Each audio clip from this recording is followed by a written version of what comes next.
Then live on Facebook. This is our first Facebook Live. So, wait, I'm sorry. It's asking me questions.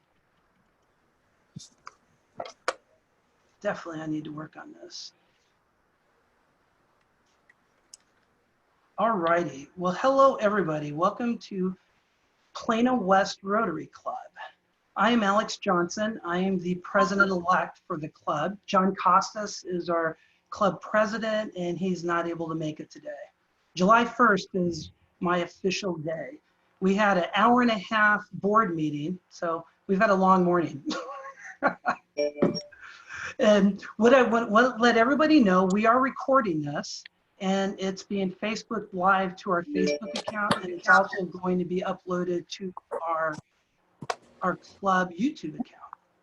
So what I'd like to do is hand this off to our interim Sergeant of Arms, past President Steve Lawton, and he's going to take us through a little icebreaker brags. Take it away, Steve. All right.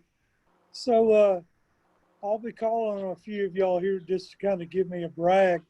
All I'm really looking for from you is anything good that's happened lately that you like to share with everybody.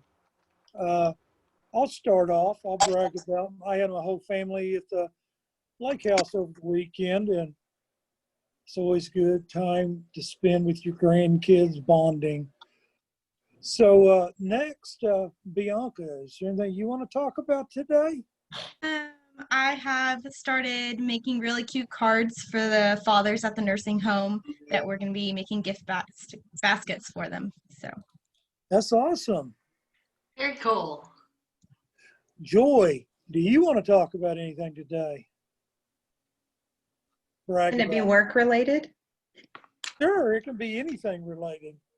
Work related, the Wellness Center for Older Adults was one of the nonprofits awarded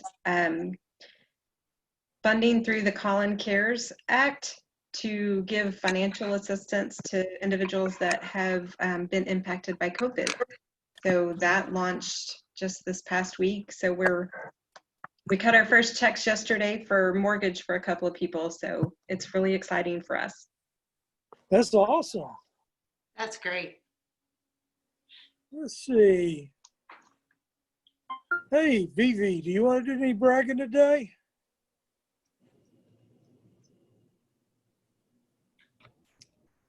Vivi, are you there? I was Vivi? just thinking, I can't think of anything right now. Okay, well, thanks for joining us. That's okay. Zane, anything you want to talk about? Any brags?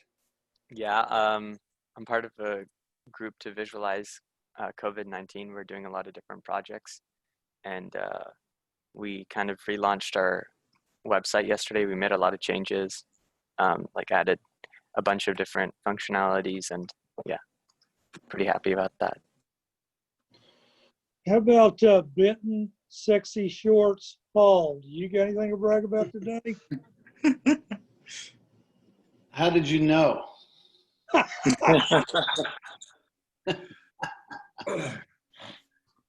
Shorts and flip-flops, that's Benton. Well, he's got to stay cool and connected with his youth. There you go. I am excited that the Plano Senior High started football practice last week.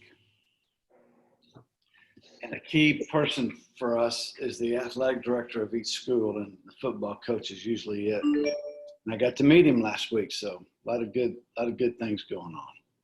So do they like wear a mask over their face mask while they're practicing, or how does that work?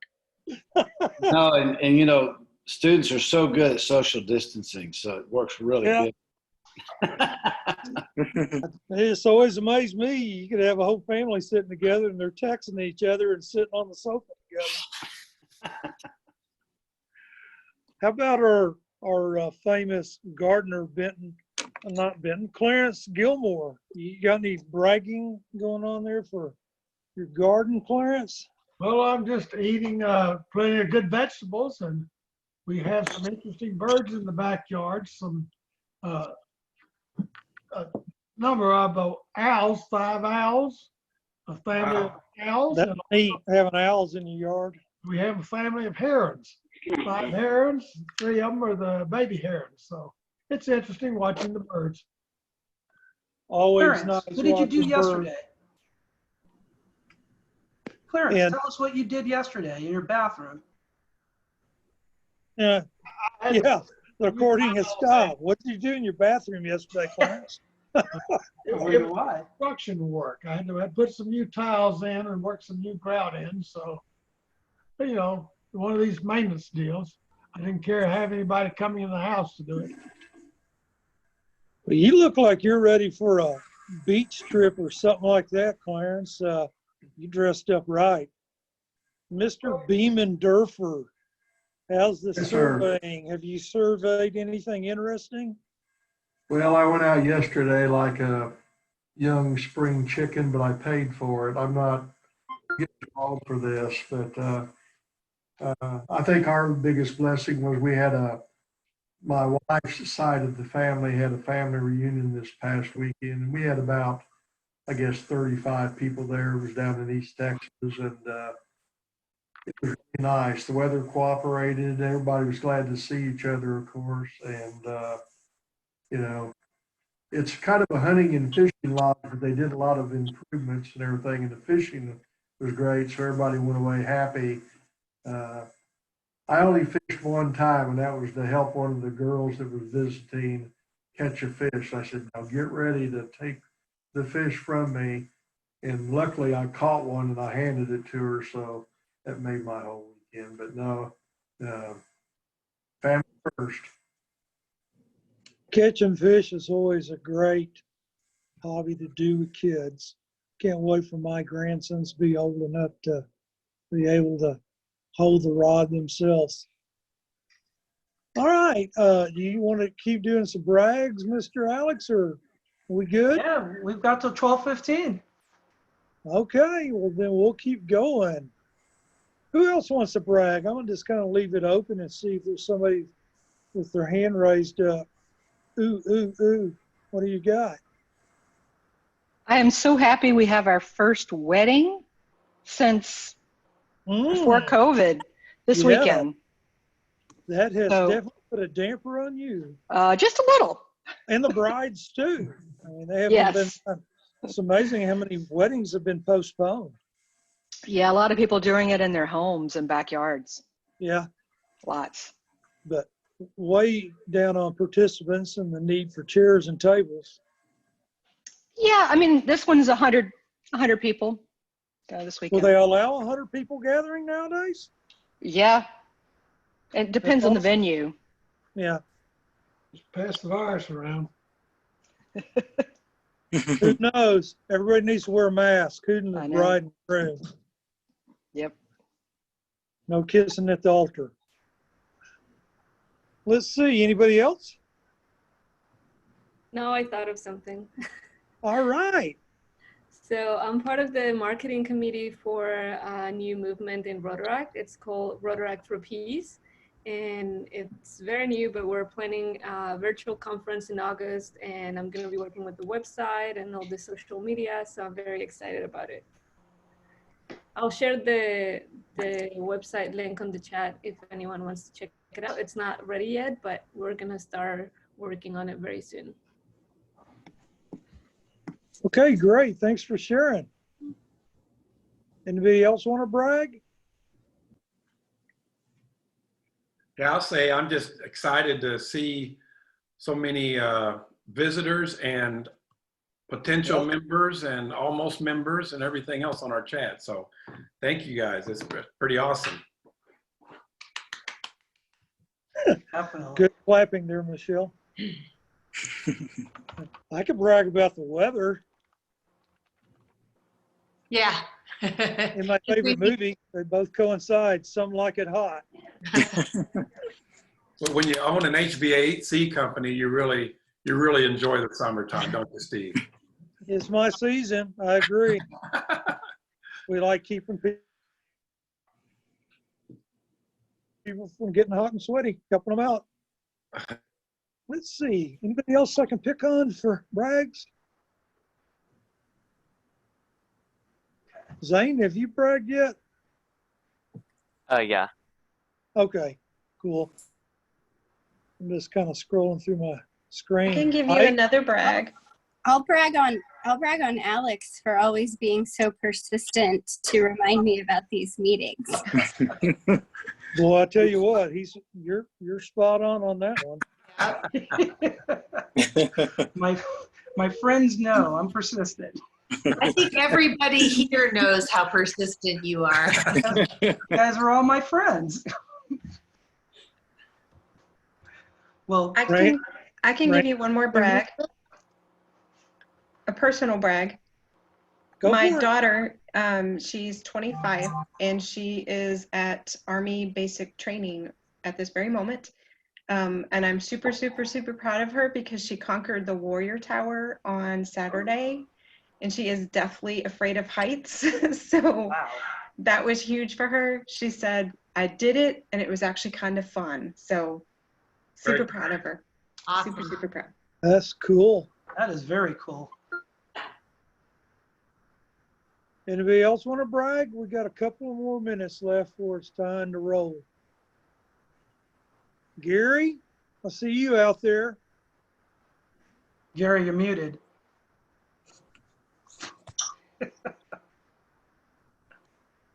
Somebody unmuting. I'm asking you to unmute. Gary, you're muted. Can you hear me now? Yes, sir. I got an email from my brother. My mother's nearly 93 in assisted living, and the facility is going to let us actually, they're not opening up, but they're going to bring all the people out and let us drive by and talk to them from our car, probably starting next week. So not been able to see her for 3 months, and her calling every other day saying, yeah, so that's kind of neat. So I'm looking forward to seeing her.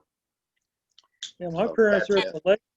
They're talking about some tent they're going to erect with a plastic divider with them on one side and us on the other, kind of having a clear wall where you can talk to them through it. Yeah.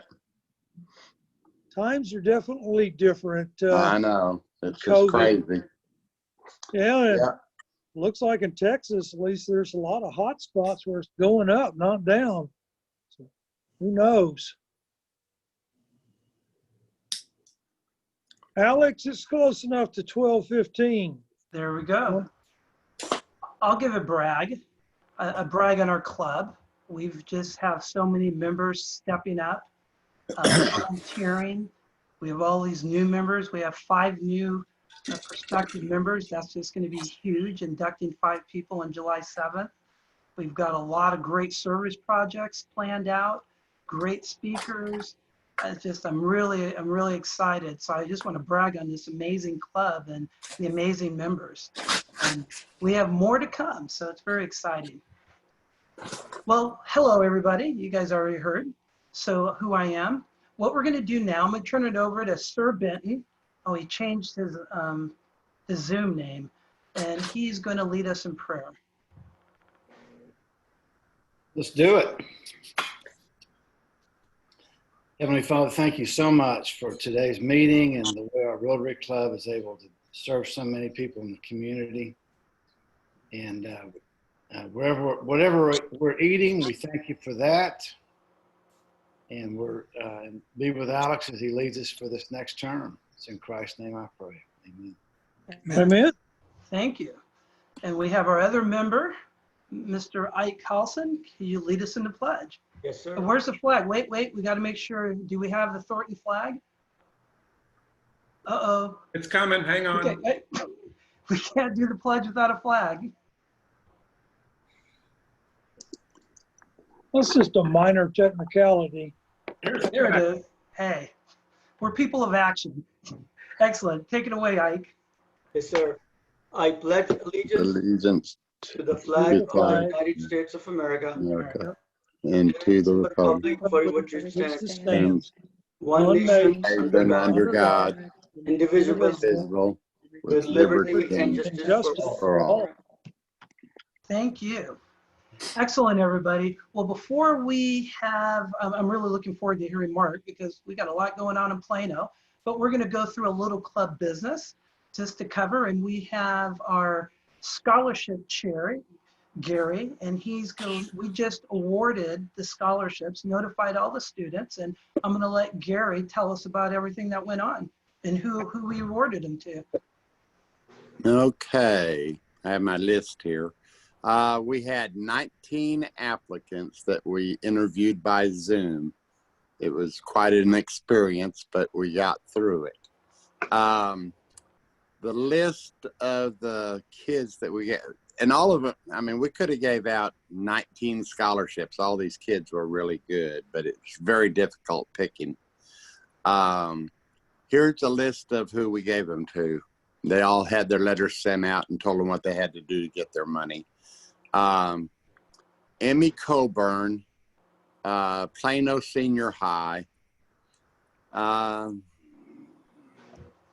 Livian Gu from Plano West, Rachel Mannon from Plano Senior High, Emma Nolte from Plano Senior High, Bianca Weimer from Plano Senior High, and then we had a 6-1 Caitlin Urano, and that is the Plano Sunrise recipient, and they took care of her. They're the ones that are going to give her the money, but we interviewed her. So everything's been sent out, and all the other letters were sent to the people that didn't win. So, and most of them sent back thanks emails to me, or I don't know if Alex got any, but it was another good year. We had good applicants.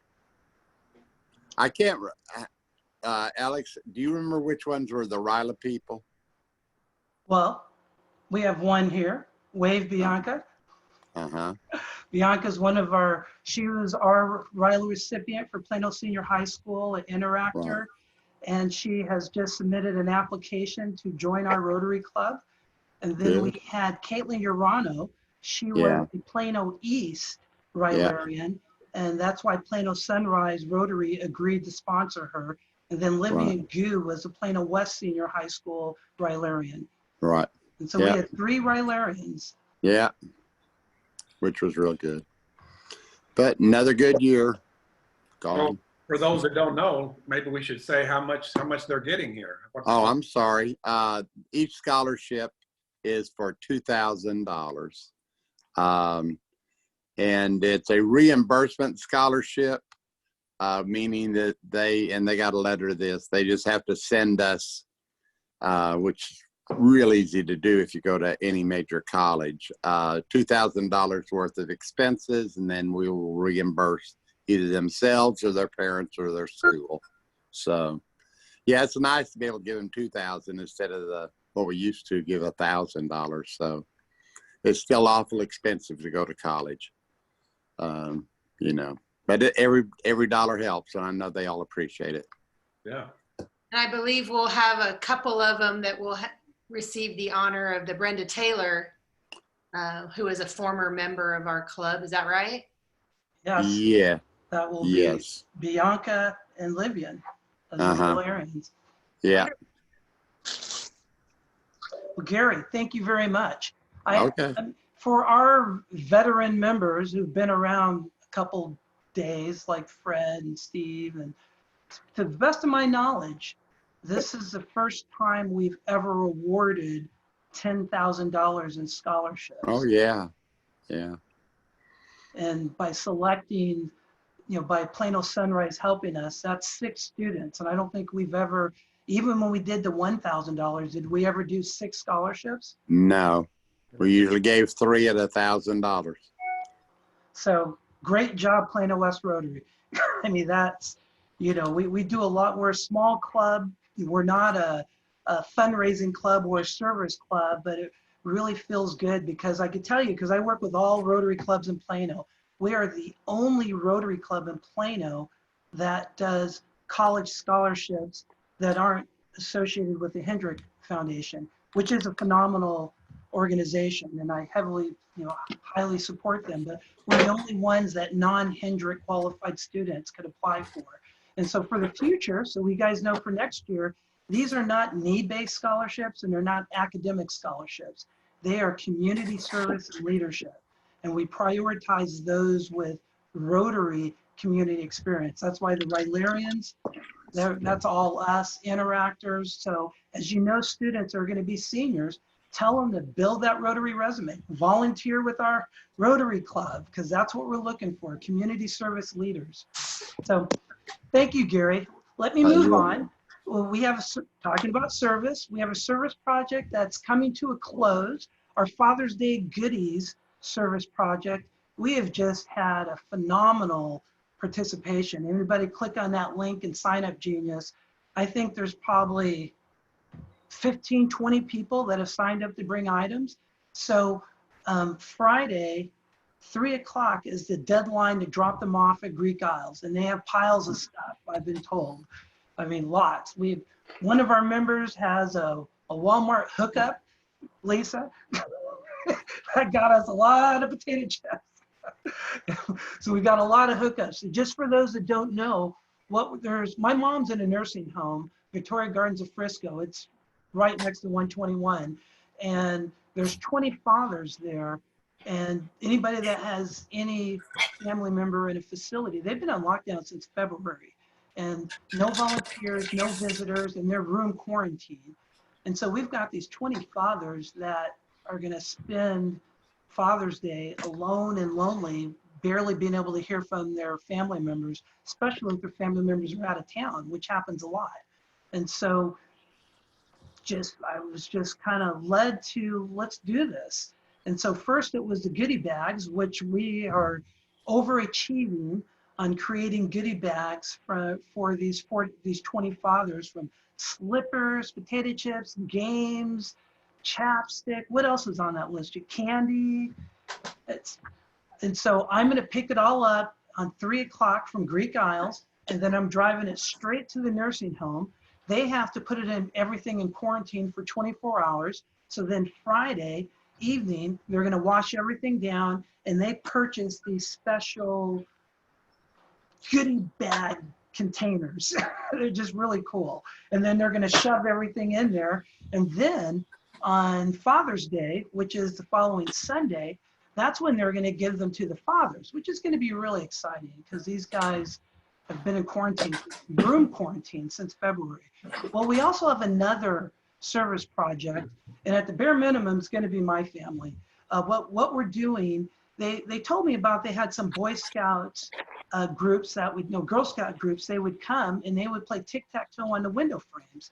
And so they would have 2 windows, they have 2 groups, and they're on the outside, and they play tic-tac-toe with the residents on the inside. So obviously everything's social distance, but like I said, these people are room quarantined. There's very little entertainment going on because everybody's social distancing within the facility. So it's a way, once again, for us to provide some smiles for fathers on Father's Day. So I told my family, that's my Father's Day, what I want from them. We're going to show up there, and it's an hour. We're playing tic-tac-toe with a bunch of dads. So I would love it if more people join us. There's a sign-up Genius. It's on our Facebook account as well, and it's social distance, bring your own mask. The windows are separated, and we're going to do it by groups. So those are 2 recent projects that we're doing. Also, we canceled our leadership retreat. We were supposed to do it this Saturday. We're postponing it. Most likely it's going to get postponed till August due to, it's not effective to do a 6-hour leadership retreat over Zoom. I mean, none of us want to endure that. So our facilitators really want it to be live. So we're going to plan it for August. Also, I would like to say the installation, that's also going to be over Zoom. That's going to be next week. It's on June 23rd, same time, same place, during Zoom. And so we're not going to be doing an installation dinner and party that we usually do. Once again, we're adjusting to the times. So when you show up next week at noon, we're going to be doing what an installation is. We're going to be honoring our current board and then installing the new board. Then what else I want to cover? We've kind of mentioned it. We have a record, I think, for our club. I don't know how many years back. We have 5 prospective new members. We have Bianca, Joy, Zane, and Randall's on, and then we have another new member, Laura Johnson, who's not on this call.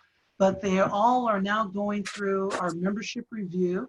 We have a club vote on June 30th with an induction on July 7th. I am so excited. Like I said, 4 of you guys are online now. Woo-hoo! That is huge. That is huge. And we're looking forward to your excitement, to your participation, and more importantly, your service. Because what we're going to be doing this year is a lot of service, a minimum of 2 service projects a month. And what we need is every member to tell us what your passion is. To do 2 service projects a month, we need 2 things. 1, we need your idea. Let Michelle know. She's our service project chair. But being service project chair doesn't mean she's doing everything. That means she is coordinating it. So the second thing we need from you, you got to step up and help us run that service project that you're passionate about. That doesn't mean we're going to throw you out to the wolves. You're going to have a lot of help. But we need our members to step up. If you're, like, for example, I'm passionate about this nursing home thing. So I put it together. I'm recruiting it. I'm not saying, here, Michelle, you do it all. We're not doing that. She has to sleep, and her husband doesn't want her to do full-time service projects alone. So we need the club members to give us great ideas. We know you want to serve. Let us know, and Michelle will help you organize it. If you're like, I don't know how, trust us. Michelle knows. We will help you organize it, and we will help you get lots of people. So, just got a response. The Father's Day event, I don't know if it's on the website, but it's definitely on the Facebook account. And I will send you an email with the links on it as well. And so now the final 3 minutes, because Mark, get ready, because I got a big introduction for you. But before that, one of the things that our club is emphasizing, which is one of the core things of Rotary, is our Rotary Foundation. The Rotary Foundation gives us the opportunity to not only serve locally, but all over the world. Before I start a little intro, Glenn, I'm going to put you on the spot. You found a great quote that you sent out to the members. Do you have it handy? Oh, of course not. He wasn't ready, so hey. Hang on.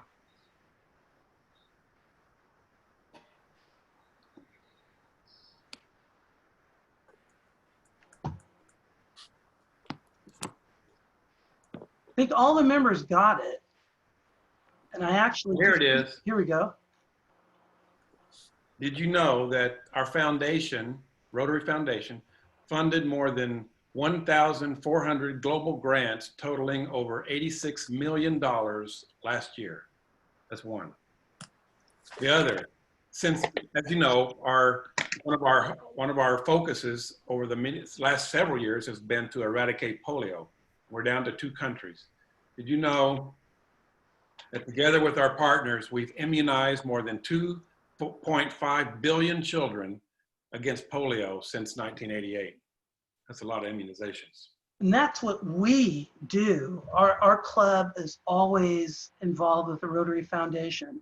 And so because we have our city manager here, I thought, let's talk about what the Rotary Foundation does for local economies. So let me see if I don't screw up this whole sharing thing, so bear with me. But we are going to watch a short video.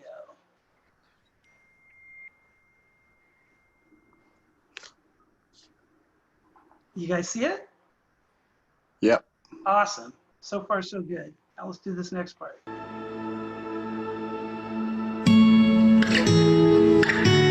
A single act of good can go a long way.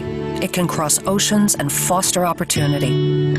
As members of Rotary, we are people of action, and our actions have the power to speak loud and clear. We choose to see the world for what it could be. Through our commitment to advancing economic and community development around the world, we've seen its boundless potential firsthand. Thanks to Rotarians like you, we've seen the number of people living in poverty worldwide drop by more than 50% in the last 20 years. Our efforts are fostering entrepreneurship and economic self-sufficiency to create lasting change.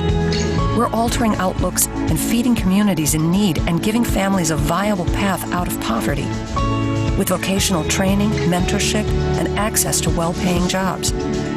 We believe that effective humanitarian organizations operate at the intersection of commerce and cause, allowing us to channel community and worldwide resources that open new doors. Today, we invite you to see what's possible.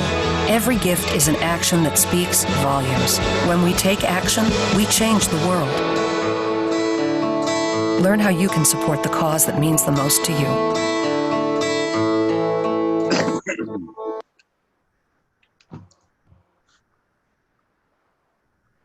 All right. Now, what's important about this? That implies international local economies, but the Rotary Foundation impacts everywhere. So here in the US, here in Plano, a vision that I have, and we are currently working on it, is that our club gets involved in activities in the Douglas community, which for those that don't know, the Douglas community is a very important part of Plano history. There's a lot of leaders out of the Douglas community, and I'm currently working with them for us to have some Rotary projects. There's an organization, a Rotary organization called the Rotary Community Corps. And that is a group sponsored by Rotary of non-Rotarians who impact their community. So that's one initiative we're looking at. Because that's here in Plano, that we can make an impact and bring the resources of Rotary locally. So we're really excited about that. And I know Mark is like, whoa, wait a minute, what's he talking about? Because the city does a lot for and with the Douglas community. And so obviously we're going to be partnering with the city as well as other entities. So with that, I called out his name, but now let me do a little introduction of who our speaker is. I'm going to do another screen share. Can you guys see that? Can you see Mark? Yeah. Okay. Yes. Good. Yes. So, Mr. Mark D. Israelson is a city manager for the city of Plano and was appointed to the position on May 1st, 2019. As Chief Administrative and Executive Officer for the city, Mark is responsible for the daily operations of the city. He oversees the city containing $2.5 billion in assets, 2,359 full-time employees, 867 part-time temporary employees, a total combined budget for the fiscal year 18-19 of $578 million, and a general fund budget of $317 million, with a capital improvement program budget of $195 million. Mark joined the city of Plano in 1999 as a budget analyst and has held the positions of Assistant to City Manager, Director of Customer Utility Services, Director of Policy and Government Relations, and Assistant City Manager. In the spring of 2015, the City of Plano loaned Mark to the City of Kilgore to serve as interim city manager while he functioned as the Chief Administrative and Chief Executive Officer. Mark was subsequently appointed Deputy City Manager for the City of Plano in July 2016. Mark is an active member of International City Management Association, Texas City Management Association, North Texas City Management Association, and is a lifetime member of the University of North Texas Alumni Association.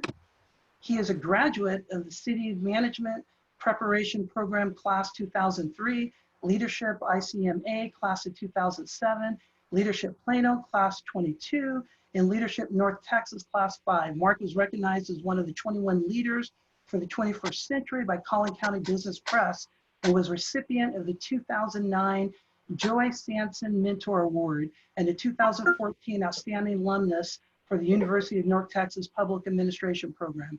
He earned undergraduate and master's of public administration degrees from the University of North Texas. He and his wife, Maylee, are avid runners, enjoy traveling and spending time with their kids, Mason, Carter, Brendan, and Haley. So before I turn this over to Mark, I'd like to say my personal connection with Mark. I went through Leadership Plano Class of 21, which was 03. Then I was elected to the board. Mark went through. It wasn't as great as my class, but it was an okay class of 22 because mine was best class ever. But he was elected to the board, so I got to serve with Mark back then for 2 years while I was on the board. And I think you had just got the gig of being assistant to Tom, right, city manager. And little did we ever believe 16 years later you'd be the city manager, right? And so it's pretty awesome. So I'm glad to say I've been a friend of Mark's for 16 years. He's an amazing person, personally, as well as a great city manager. And as you can tell from his resume, he knows Plano well. So with that, I'd like to turn this over and introduce Mr. Mark Israelson, city manager for the city of Plano. Well, good afternoon, everybody, and thank you, Alex, for that introduction. That was humbling to hear those sorts of things. It always makes you want to go back and do some editing and narrow things down. But it has been a few years that you and I have known each other, and a few gray hairs later, kind of working through the city in various capacities. But I enjoy the opportunity to get to talk with y'all. And one of the things that I would share with you as well is not only have I been with the city for going on 21 years now, but I actually grew up here. So my parents moved here in the mid 70s, and I went to Christie, Carpenter, and Clark before I moved away to finish high school. But this is home for me. This has been home for a long time. And so Plano is just a city that, you know, as a kid growing up, saw a lot of change, and then as a professional have seen a lot of things happen in Plano that are amazing. And I will tell you that from my perspective, the people, whether it's the employees or the citizens, are really what make Plano stand out as compared to a lot of other suburban communities, not only in the region, but in the country. So Alex and I talked a little bit about giving y'all an update of what's going on in the city, specifically with regard to COVID. And I wanted to point out to y'all that, did you realize that the first emergency declaration by the mayor of Plano actually happened 3 months ago today? 3 months. It's pretty shocking to see what has happened for our society in 3 months. 3 months ago, you could grab all your friends and go have dinner and go to a movie, and you shook hands, you gave hugs, you know, were able to do a lot of things that today everybody's practicing social distancing. That you know, a term that prior to March of 2020, I don't know that anybody really had as a concept, much less a practice for how we go about that in our community. But COVID-19 has really changed a lot of how we operate and how our city operates. And so it's been a challenge for our businesses, for our residents, and for the city in general. But overall, I think we've handled things in a way that hopefully has rised to the occasion and met the challenge, and helped provide things in a way that is true to our motto of being the city of excellence. So for us, that is definitely a goal for us and something we work hard on. So a few things I wanted to share with the group. First of all is testing. One of the big questions that came up early and has continued to be around is testing, and how do folks get tested? What is the process in Plano? And so really, the big issue for testing is really going through people's primary care providers in order to be referred to testing. And it's making sure that people that are symptomatic and have issues, underlying issues, or have symptoms, are able to get through those tests as quickly as possible. And so going through people's primary care providers is really the focal point for making sure that people receive the tests that they need and the care they need. And there's two different types of tests that come out. One is the testing for the virus. The other one is testing for antibodies. And both of those are out in the community. And while available, the availability is still facing some scarcity issues. So people can get the test. They can go through their primary care provider. They can receive those tests. But the tests themselves still face scarcity within the market. So it is important to go through that primary care provider and find a location for doing testing. There's lots of different resources out there for everybody to be able to find. And so that's first and foremost. Second is executive orders. So we talked about testing. Executive orders are the other big issue that's been out there. And as I mentioned, we started off in the middle of March with an emergency declaration by our mayor. It was followed up by an emergency declaration that was adopted by the entire city council. And we had that in place essentially till the end of April, and that rolled off. We fall under the governor's order, and currently the executive order is GA 26, which is the governor's order that outlines the conditions that that various businesses are allowed to operate under, and that includes the amount of capacity that they can put in place. But Plano made the decision early on in COVID to fall under the governor's order once he started making his emergency orders. And the reason for that was to provide consistency among the entire city, because as you know, a portion of Plano falls in Denton County, a bigger portion is in Collin County. And having a bunch of different executive orders can be a confusing aspect for our citizens and businesses in order to comply with those. And so we wanted to make sure that we were doing things in a way that helped simplify and provide consistency across the city. And so using the governor's order was really a decision by our council, our mayor, and my team to really make it as simple a process as possible so that you weren't seeing two orders that basically conflicted with one another. And so we made that decision early on and have been following that since that time frame. And as you've seen, the governor's orders have released or decreased the amount of restriction on a lot of items like how many people can be in a group gathering, how much capacity can be in a restaurant, theaters, gyms, things like that have all been relaxed over the last month or so. And so the governor's order and that opentexas.gov is really the best place to go to be able to find what orders and how they apply to any specific business. The other thing is that we've known that this is having an impact on our local economy. And we have seen some of our folks experience furloughs or layoffs. We have seen businesses close down, and there's been a lot of discussion in the community about relief. And the city has actually received 2 pools of money beyond what we were providing on our own through CDBG funds. Those 2 pools of money came down from Collin County. Collin County started a program for housing and food assistance and are relying on the cities of Plano, Allen, McKinney, and Frisco to administer this program for the county.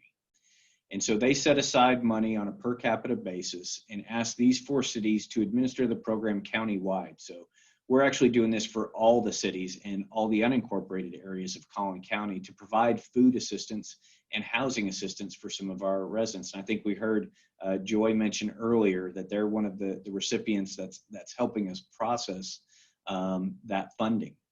And so we know that some folks have had furloughs, experienced economic hardship. And so when the county received federal funds from the CARES Act, it came down through the state and to the county.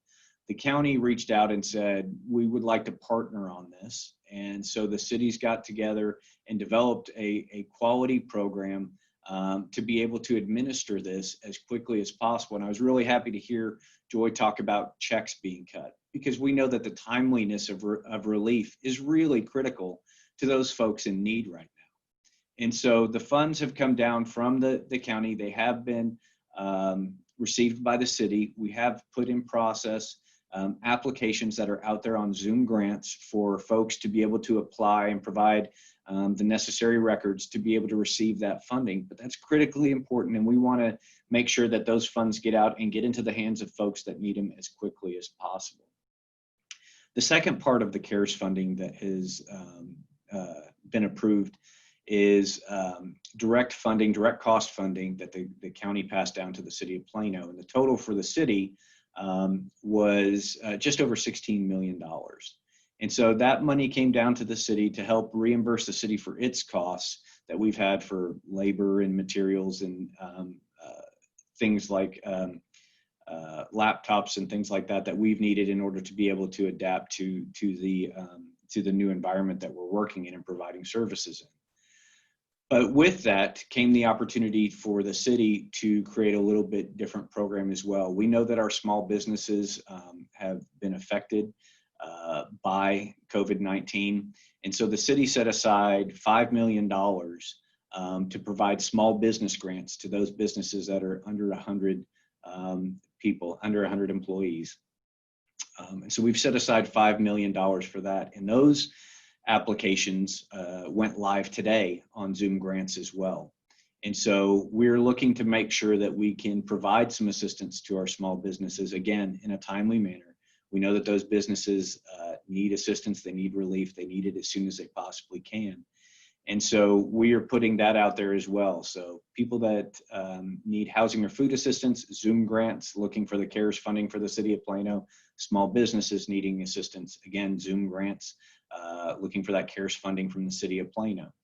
And so we're working hard right now. Our staff is really motivated to try to get those funds in the hands of people that need it in that timely manner. But we're trying to do so in a way that we're being thorough and complete, and making sure that we're complying with all the federal regulations, and that we know that the audit will come a few years from now. We want to make sure we're complying with every federal regulation that's put out by the Department of Treasury, and making sure that we're doing that in a timely manner.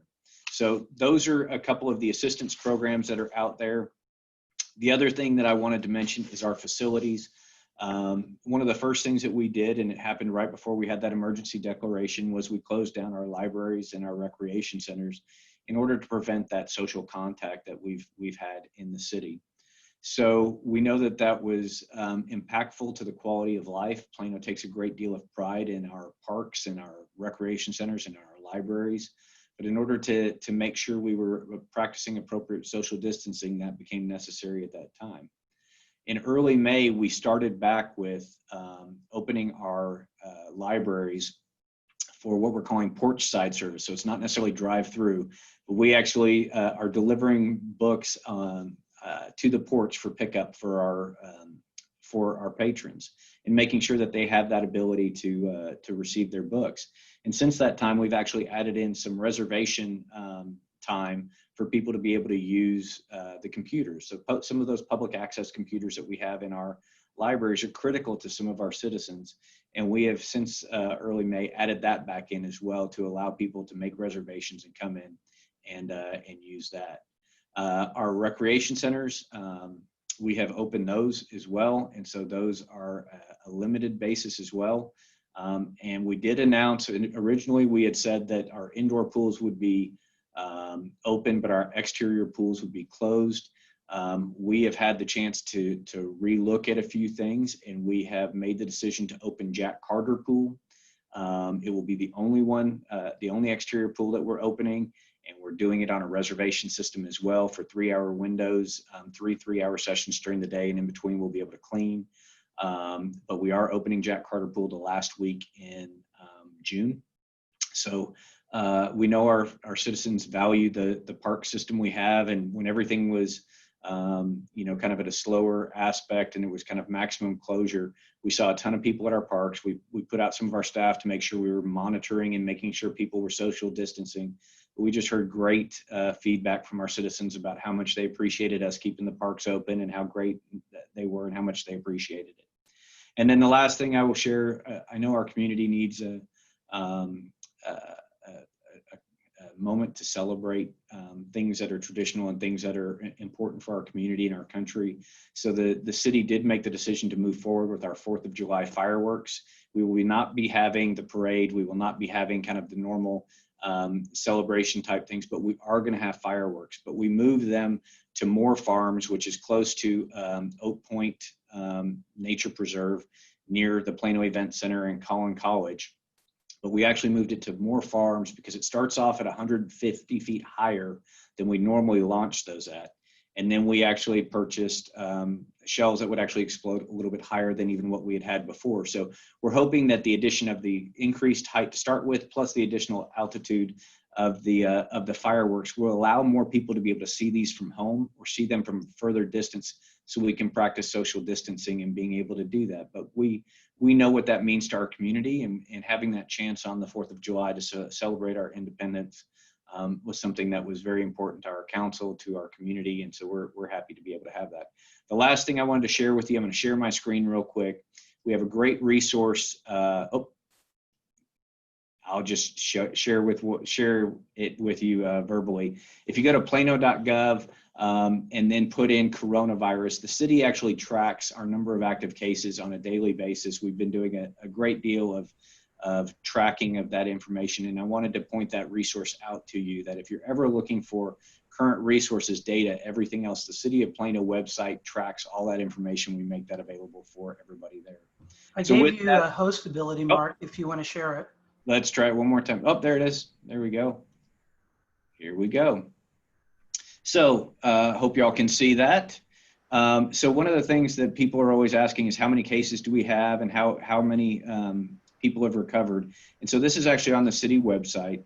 And so you can always see the city statistics, number of confirmed cases. That's the total number of cases that we've had, how many are active, how many have recovered, and sadly, how many have passed away.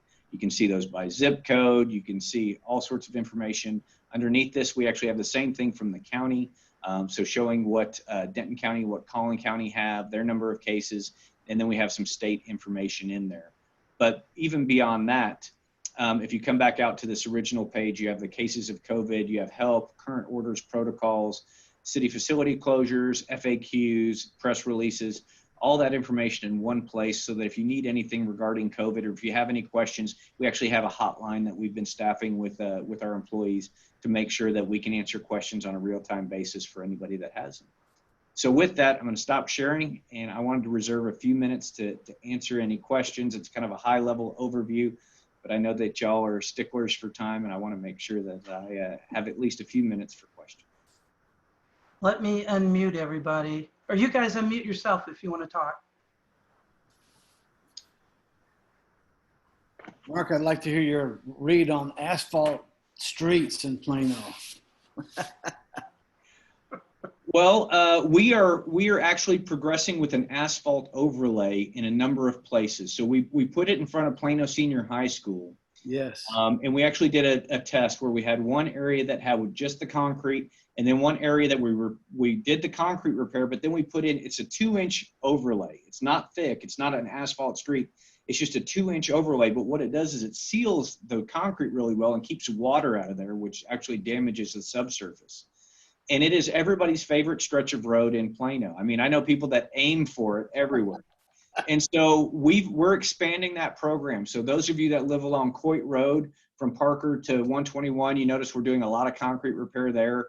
That's going to be one of the roads that actually gets it. We have a stretch of Legacy from Custer to 75 that we're going to hit. We have another section of Windhaven over towards the western portion of town. We are going to start using that, because one of the things that we noticed is when we did that concrete repair and we put that overlay on, the longevity of those repairs lasts much longer, and it stays in much better condition by doing that asphalt overlay. But what we've also heard from our community is they love it. And that makes life a whole lot easier. You can come up with a great solution that's not supported and it doesn't work very well. This one actually seems to be very well supported. So we actually have a number of projects, and we're working on getting those going as well. Are y'all patching with asphalt also? Normally we will patch with a temporary patch with asphalt until we can get back to making a permanent repair. So it's a temporary repair because it allows for an immediate action. The concrete work typically takes a little bit longer to get done, so that's why you see some of the asphalt out there. And you know, we have a lot of crews out there right now working on those asphalt patches, but the goal is that's a temporary fix. We look to come back with a more permanent fix as well.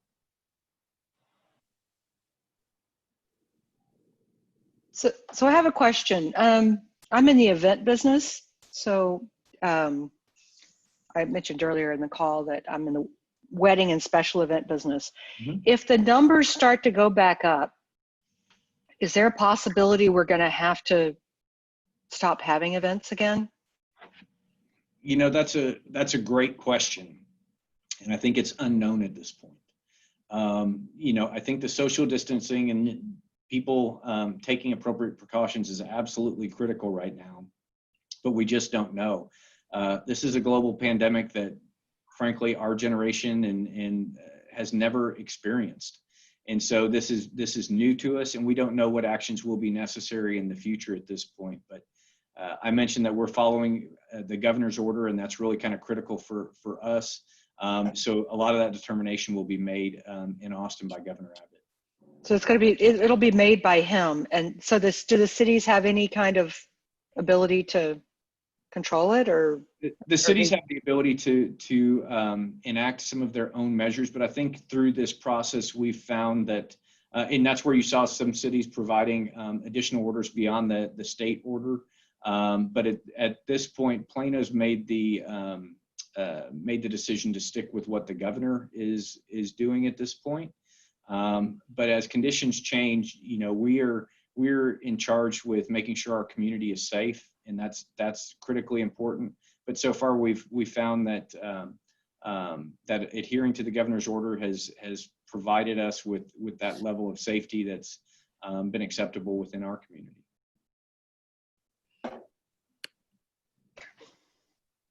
We probably have time for one more question. Mark, this is Jim Frankenfield, your old neighbor from Country Place. Oh my God. Okay, he knew me when I was this tall. Well, I was just going to say, you're looking pretty good from running around this neighborhood in the 80s. See, I have a witness that knew me when I was a kid. All right, and congratulations on how well you've done. You look like a good cross between a real estate agent and an FBI agent. I don't know if that was a compliment. It's a very good compliment. Those are his parents. Yes. Yes. Jim, you want to look like your parents. Yeah. Chris and Dave were wonderful people. Yes. Thank you very much. It's great to see you. You're fortunate to have them as your parents. So they were wonderful people. Absolutely. I'm going to give you a call. I need to talk to you about Country Place, something Country Place down the road. Sure, please do. Well, Mark, really appreciate you speaking. Jim is actually will be our president-elect in July 1st. So wow. We'll be stepping up and taking our club to new heights, and we're really excited about that. That's after Alex does everything. With his guidance. He tells me what to do. I get it done so he doesn't have to do anything. There we go. Mark, what we do in appreciation of our guest speakers, let me do this. See, you are so efficient. I could tell you Zoom a billion times the way you just whipped that out. There we go. Can everybody see it? Very cool. Excellent. Well, what we provide to our speakers is we make a donation in your name to the Rotary Polio Fund. And by making a $10 donation in your name, together with 2-to-1 matching funds from the Bill and Melinda Gates Foundation and the 1-to-1 matching funds from the Rotary Foundation, the $10 donation turns into a $40 contribution that provides polio vaccine for about 66 children. And so normally we give you the certificate, but here's a virtual certificate. But the donation will be made in your name, and you'll get something from Rotary International on that.